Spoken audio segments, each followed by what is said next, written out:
आपने कभी सोचा है कि अगर इंसान कुदरत से छेड़छाड़ करे तो नतीजा क्या हो सकता है? जापान ने भी एक ऐसा ही फैसला लिया था। अपने खूबसूरत द्वीप पर सांपों की बढ़ती तादाद से परेशान होकर उन्होंने वहां नेवले छोड़ दिए। सोचा गया था कि नेवले सांपों को खा जाएंगे और समस्या खत्म हो जाएगी, लेकिन जो हुआ उसने वैज्ञानिकों तक को चौंका दिया। 25 साल बाद जब विशेषज्ञों की एक टीम उस द्वीप पर पहुंची तो जो दृश्य उन्होंने देखा वो किसी हॉरर फिल्म से कम नहीं था। आखिर क्या हुआ वहां? क्या सांप खत्म हो गए या नेवले ही बन बैठे नई तबाही की वजह? सच्चाई जानकर आप भी कहेंगे ये तो प्लान ही उल्टा पड़ गया। क्या आप तैयार हैं इस चौंकाने वाली कहानी को जानने के लिए? तो आइए फिर शुरू करते हैं। जापान के अमामी ओशिमा द्वीप की यह कहानी सुनने में भले किसी फिल्म जैसी लगे, लेकिन यह हकीकत है। 20वीं सदी के मध्य में यह हरा भरा द्वीप एक ऐसे खतरे की गिरफ्त में आ गया था जिसने लोगों की नींदें उड़ा दी। यहाँ एक जहरीला दुश्मन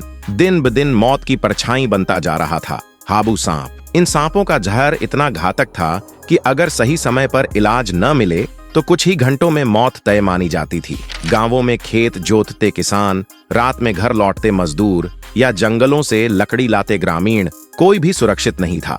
बचाव के सारे रास्ते जैसे बंद हो चुके थे, क्योंकि उस दौर में विषनाशक दवाएं या बिजली से संचालित मेडिकल सुविधाएं सीमित थीं। समस्या का हल ढूंढने के लिए वैज्ञानिकों और प्रशासन ने एक अनोखी योजना बनाई। भारत से नेवले मंगवाए गए, वो जानवर जिन्हें सांपों का परंपरागत दुश्मन माना जाता है। योजना थी कि नेवले सांपों का सफाया कर देंगे और द्वीप फिर से सुरक्षित हो जाएगा। शुरुआत में ये आइडिया क्रांतिकारी लगा, लेकिन किसी ने नहीं सोचा था कि एक नई तबाही दस्तक देने वाली है। सांपों से लड़ने आए ये नेवले धीरे धीरे द्वीप के पारिस्थितिक तंत्र में ऐसा बदलाव ले आए जिसकी किसी ने कल्पना तक नहीं की थी। 25 साल बाद जब वैज्ञानिकों की एक टीम उस द्वीप पर पहुंची तो वहां का नजारा देखकर उनके होश उड़ गए। सांपों का खतरा तो था ही, लेकिन अब द्वीप की जैव विविधता भी गहरे संकट में थी। क्या था नेवलों का असली असर? क्या ये सांपों को खत्म कर पाए या खुद ही बन गए एक और आफत? कहानी अभी बाकी है।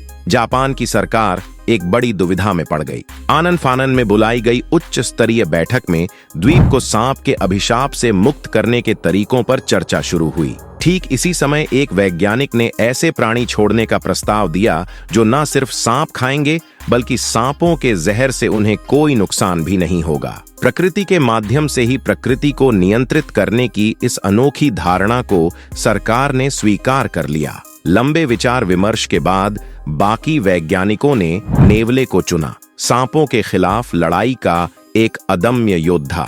सांप और नेवले का रिश्ता आदिकाल से दुश्मनी का है। लड़ाई शुरू होने पर खत्म होने तक चलती है और ज्यादातर मामलों में जीत नेवले की ही होती है। हाबू सांप भी उनके शिकार की सूची में था। नेवले के शरीर में मौजूद प्राकृतिक सुरक्षा प्रणाली सांप के जहर के असर को खत्म कर देती थी, यानी हाबू सांप के काटने पर भी नेवले को कुछ नहीं होता था, बल्कि वे सांप को चीर फाड़ न करने तक रुकते नहीं थे। इसके अलावा नेवला केवल भूख मिटाने के लिए ही नहीं बल्कि महज आनंद के लिए भी सांप मारता है। नजर में आ जाए तो जिंदा नहीं छोड़ता, लेकिन यहाँ एक बड़ी बाधा थी। नेवला जापान का स्थानीय प्राणी नहीं है। इनका मूल निवास स्थान भारत, बांग्लादेश, पाकिस्तान, नेपाल जैसे देश हैं, जहां का वातावरण जापान से अलग है। वैज्ञानिकों ने जोखिम उठाते हुए उन देशों से 30 नेवले पकड़कर अमामी ओशिमा द्वीप पर छोड़ दिए। उन्हें विश्वास था कि अब द्वीपवासी सांप के डर से मुक्त हो जाएंगे। उन्होंने सोचा था कि नेवले एक तरफ सांप का दमन करेंगे तो दूसरी तरफ चूहों के उपद्रव से भी द्वीप को बचाएंगे। लेकिन कुछ साल बाद जब नेवलों की संख्या 30 से बढ़कर 30,000 तक पहुंच गई तो उनके व्यवहार को देखकर वैज्ञानिक हैरान रह गए। उन्होंने देखा कि नेवले सांप के शिकार में ज्यादा दिलचस्पी नहीं ले रहे हैं, उल्टे सांपों की संख्या भी बढ़ रही थी। इसका मुख्य कारण था हाबू सांप का निशाचर स्वभाव, यानी वे रात में शिकार करते थे, और नेवले का दिनचर स्वभाव, यानी वे दिन में शिकार करते थे। दिन में आमना सामना होने पर भी नेवले सांप मारने में ज्यादा उत्साह नहीं दिखाते थे। साथ ही इस अभियान का एक अप्रत्याशित दुष्परिणाम सामने आया। दिन में सांप ना मिलने पर नेवले अपनी भूख मिटाने के लिए द्वीप के दुर्लभ प्रजाति के खरगोशों को पकड़कर खाने लगे। स्थानीय पक्षियों के अंडे चुराकर खाकर उनके वंश वृद्धि में बाधा डालने लगे। यहाँ तक कि किसानों की फसलें भी नष्ट करने लगे। इसलिए नतीजा यह हुआ कि जिस समस्या के समाधान के लिए नेवले लाए गए थे, वह समस्या कई गुना बढ़ गई। सांप के अत्याचार के साथ नेवले का नया उपद्रव जुड़ गया। 80 के दशक में छोड़े गए 30 नेवले 25 साल बाद बढ़कर 50,000 हो गए। वे निश्चित क्षेत्र छोड़कर द्वीप की मुख्य भूमि में भी फैल गए और स्थानीय जैव विविधता के लिए एक बड़ा खतरा बन गए। स्थानीय निवासियों ने पर्यावरण में भयानक बदलाव देखा। कई जाने पहचाने प्राणी धीरे धीरे गायब होने लगे।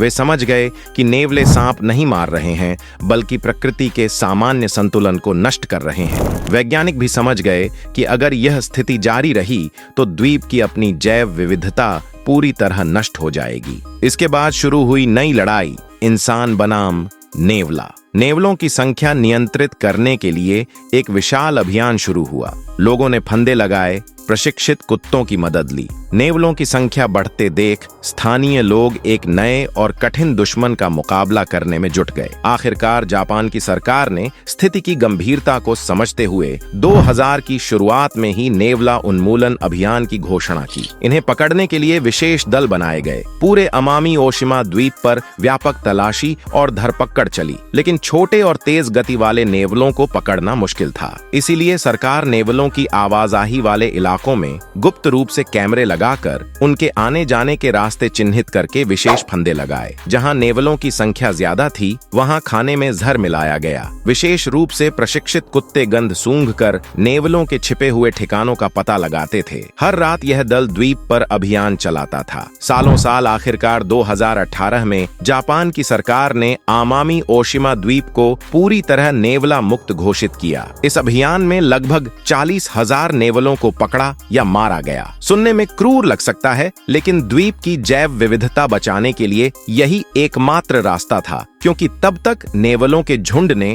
लगभग 15 प्रजातियों को विलुप्त की कगार पर धकेल दिया था। द्वीप पर सांप का काटना भी कम हुआ, लेकिन इसका कारण स्थानीय लोगों की जागरूकता, उनके खुद के बनाए फंदे और 2005 से आसानी से उपलब्ध होने वाला एंटीवेनम था। वर्तमान में अमामी ओशिमा द्वीप पर नेवले नहीं हैं, लेकिन हाबू सांप और चूहे अभी भी मौजूद हैं। लेकिन क्या असली कहानी यहीं खत्म होती है? दुख की बात है कि नेवलों के साथ दशकों की लड़ाई में इंसान जीत तो गया, लेकिन उन छोटे प्राणियों के छोड़े हुए जख्म आज भी भरे नहीं हैं। द्वीप की सामान्य जैव विविधता अभी भी पूरी तरह से बहाल नहीं हुई है। यह घटना हमें महत्वपूर्ण सीख देती है। इंसान चाहे कितना भी बुद्धिमान क्यों ना हो, प्रकृति के सामान्य नियमों के खिलाफ जाने पर उसका परिणाम सकारात्मक नहीं होता। तो ये थी जापान के अमामी ओशिमा द्वीप की वो सच्ची घटना, जहां इंसान ने एक छोटे से उपाय के नाम पर प्रकृति के साथ ऐसा खिलवाड़ किया जिसने पूरे इकोसिस्टम को हिलाकर रख दिया। ये सिर्फ एक कहानी नहीं, एक चेतावनी है कि जब भी इंसान प्रकृति को बदलने की कोशिश करता है तो वह अक्सर खुद को ही मिटाने लगता है। तो अगली बार जब भी आप किसी प्राकृतिक समस्या का हल सोचें, तो याद रखिए,